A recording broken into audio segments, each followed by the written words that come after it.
महिलाओं के लिए लगातार कार्य करने वाली समाज सेवी श्रीमती सुनीता गिरी जी के साथ स्वागत है आपका दिव्यरश्मि चैनल में। बहुत बहुत धन्यवाद। ये आप कितने सालों से महिलाओं के लिए कार्य कर रहे हैं? लगभग 20 साल हो गए सर। लगभग नहीं, पूरे 20 साल हो गए। 20 साल से मैं महिलाओं के बीच काम कर रही हूँ और महिलाओं को का उत्थान की बात करती ही नहीं हूँ बल्कि करती भी हूँ। महिलाओं को जागरूक करना, समाज के लिए, अपने घर में कैसे रहना है, कैसे अपने बच्चों को परवरिश देना है, बच्चों को कैसे सही गाइडेंस में ले जाना है, उनके लिए क्या क्या करना है। ये जब भी चुनाव आता है, पिछले 73 सालों से सभी राजनीतिक दल महिलाओं के उत्थान और गरीबी उत्थान की बात करते हैं। क्या आज तक ऐसा हुआ है? सर, बातें तो सभी करते हैं लेकिन जमीन पे तो कुछ अभी तक दिखा नहीं। आज भी महिलाएं हमारी उतना ही शोषण होती हैं और महिलाओं को बस यूज ही किया जाता है। उनके लिए ऐसा कोई काम नहीं हुआ, ना ही उन्हें आगे आने की मौका दिया जाता है। सोशल एक्टिविटीज में हो या चाहे पार्टी पॉलिटिक्स में हो, सोशल एक्टिविटीज में अगर कोई बढ़िया काम कर रहे हैं तो उसमें भी लोग टांग खींचने लगते हैं और महिलाओं पे सबसे ज़्यादा तो लांछना बहुत जल्दी लगती है। हमारे पुरुष प्रधान देश में आज भी महिलाओं को अपने जूती के नीचे ही रखते हैं। कहते तो हैं लोग कि हम बेटी बचाओ बेटी पढ़ाओ की जो नारा लगती है, हमको नहीं लगता उसमें कुछ सच्चाई है अभी तक। जहाँ तक अपने धर्म ग्रंथ की बात देखें तो कहा जाता है यत्र नारंते पूजनते रमनते तत्र देवता। लेकिन जो वर्तमान परिवेश पश्चिमी सभ्यता का असर हुआ है उसमें क्या इस तरह की चीज़ें दिखाई देती हैं? नहीं सर, इसमें तो पश्चिमी सभ्यता का जो बात चल रही है तो इसका हम सीधी तौर पे विरोध करते हैं, क्योंकि पश्चिमी सभ्यता हम लोगों के लिए नहीं। मेरा देश जो है भारत सभ्यता और संस्कृति के लिए जाना जाता है, जिसमें हर तरह के लोगों को अच्छे ढंग से रहने का, उनके वातावरण में, उनके मानसिक सोच में, हर चीज़ में चेंज होनी चाहिए। पहनावा और हवा में भी, इसमें भी हम बोलेंगे। आप विचार रखिए, खुला विचार। आज़ादी सिर्फ इसलिए नहीं होता है कि हम कभी भी कहीं भी चले जाएं, ये जरूरी ध्यान रखना होता है। और इस चीज़ को खास करके महिलाओं के लिए बहुत ज़रूरी होता है कि वो कैसे और किन लोगों के साथ जा रहे हैं, कैसे लोगों के साथ उनका उठना बैठना हो रहा है, इस पे बहुत ज़्यादा ध्यान रखना होता है। और सब पश्चिमी सभ्यता की जहाँ तक बात हुई तो हम देख रहे हैं कि सबसे ज़्यादा हमारे समाज को जो बिगाड़ने वाली बात हो रही है, जिसमें आजकल रेप का और भी बहुत सारी चीज़ें हैं, मैं खुल करके नहीं बोलना चाहती हूँ, जो बहुत ज़्यादा आ रही है। खुले विचार में आप विचार रखिए अच्छे कर्म के लिए, अच्छे धर्म के लिए, अच्छा परिवेश के लिए, क्योंकि हम जो करेंगे वही हमारे बच्चे करेंगे। तो ये सिर्फ महिलाओं के लिए ही नहीं लागू होता है, ये जेंट्स के लिए भी लागू होता है। जब तक जेंट्स लोग अपने नेचर को नहीं चेंज करेंगे, आजकल कहते हैं लड़कियों के ऊपर जल्दी उंगली उठता है, और लड़कियों को ही और महिलाओं को ही सिर्फ ये चीज़ देखना होता है कि हमें कैसे अपने ये को अस्मिता को कैसे बचाना है। क्यों पुरुषों में ये चीज़ क्यों नहीं होता है? उसके लिए जो हमारा घरेलू परिवेश है वो कुछ ज़्यादा ही जिम्मेदार है। जी, इस बात को भी मैं मानती हूँ। अभी मैं क्या बोली, इतना जो मैं बोली हूँ उसी चीज़ के लिए बोली हूँ कि सबसे पहले हमारे माता पिता, कुछ लोग बोलते हैं कि माँ को क्यों देती हैं।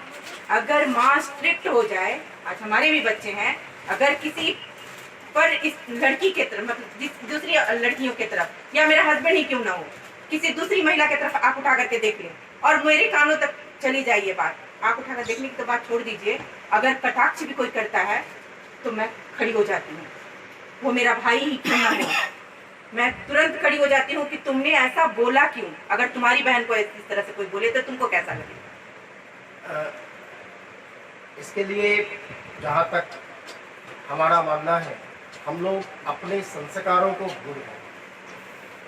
भारत की जो पद्धति थी, भारत में पर स्त्री को माता और बहन के ही नज़रों से देखा जाता था। लेकिन गैर धर्म के लोगों के कारण जो बुराइयां आई हैं, जहां वहां स्त्रियों को केवल वस्तु समझा जाता है, उसके कारण से जो बुराई आई है वो हमारे भी धर्म में घर कर गई। इस पे क्या कहेंगे आप? इस पे तो और ज़्यादा हम फोकस करेंगे कि ये बात सत्य है कि औरतों को सिर्फ लोग की वस्तु समझी जाती है। कहीं भी देखिएगा तो लोग औरतों को अच्छे नज़र से नहीं देखते हैं।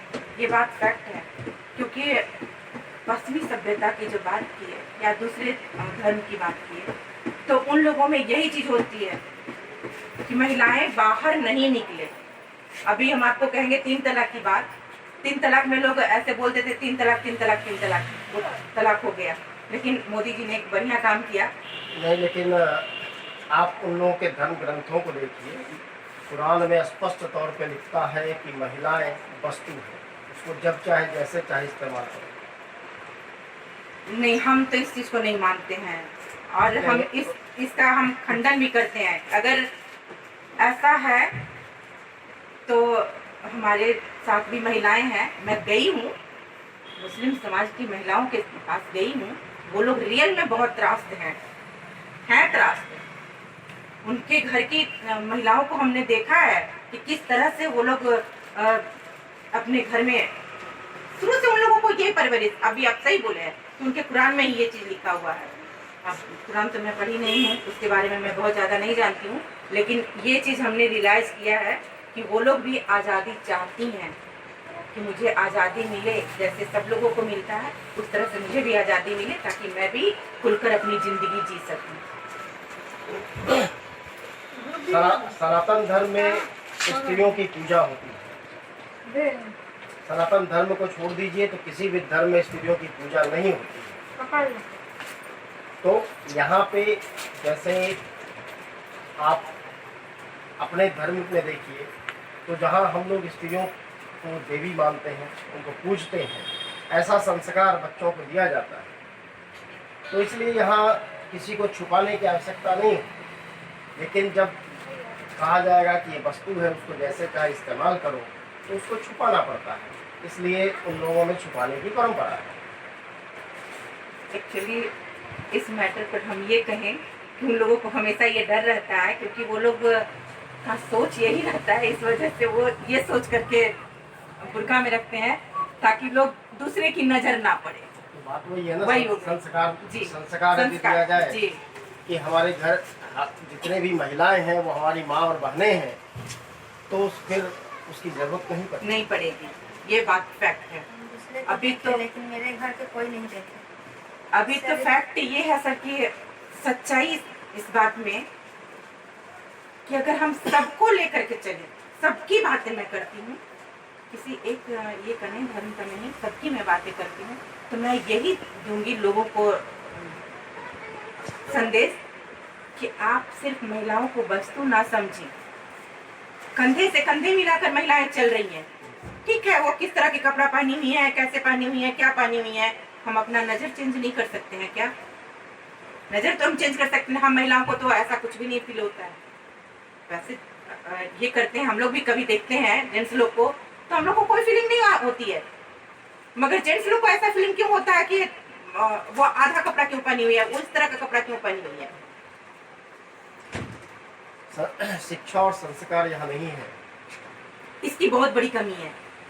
शिक्षा और संस्कार की तो बहुत बड़ी कमी है, और ये अब हमारे समाज से धीरे धीरे उठते जा रहे हैं।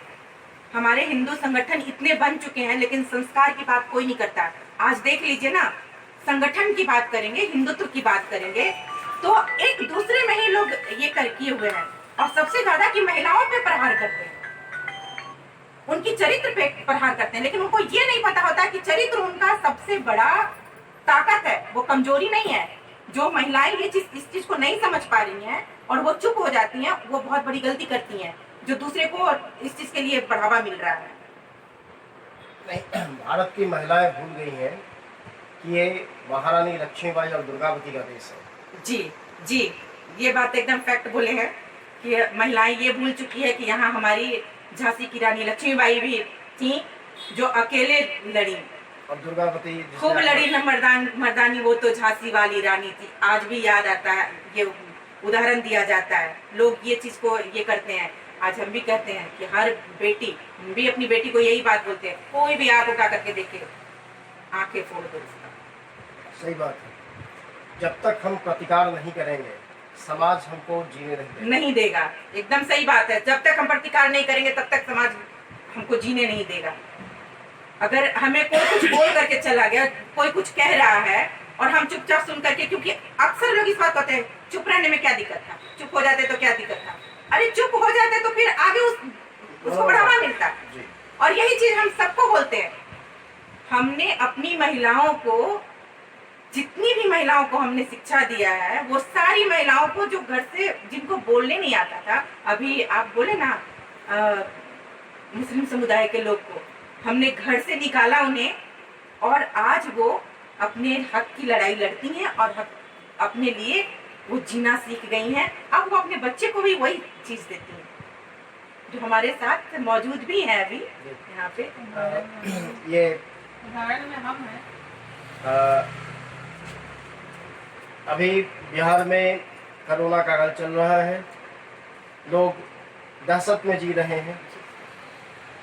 इसके बीच में बिहार सरकार चुनाव करवाने पे आमादा है।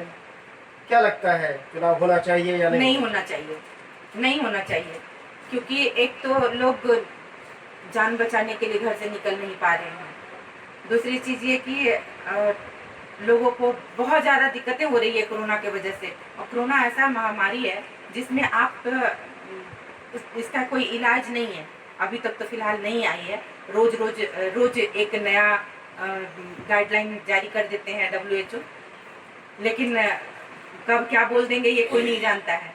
किधर से वायरस जाएगा ये कोई नहीं जान पा रहा। इसलिए बेटर यही है कि भाई अपने अपने घर में रहिए, कोई जरूरत नहीं है बाहर निकलने का, और सेफ्टी तो बहुत जरूरी है। बाकी आपको कोई समझाने वाला, ये करने बचाने वाला नहीं है। कल रक्षाबंधन है, आप हमारे दर्शकों को क्या संदेश देना चाहेंगे? कल रक्षाबंधन के शुभ अवसर पर हम अपने सारे दर्शकों को, अपने सारे भारतवासी को यही कहेंगे कि जो जहाँ है वहीं रहिए, दूर से ही अपनी बहनों से राखी बंधवा लीजिए। जरूरत नहीं है किसी के घर जाने की, क्योंकि किसके जरिए कोरोना पहुंच जाए ये कोई नहीं जानता है। ये हंसने की बात भी नहीं है, सॉरी, मेरी आदत है हंसने की, इसलिए मैं हंस रही हूँ। लेकिन कोरोना बहुत बड़ी बीमारी है, इससे बचने का ही ज़्यादा उपाय सोचे तो ज़्यादा अच्छा है। और भाई अपने बहन को याद करते हुए राखी बांधने, खुद से गिफ्ट जो देना होगा वो बाद में दे दीजिएगा।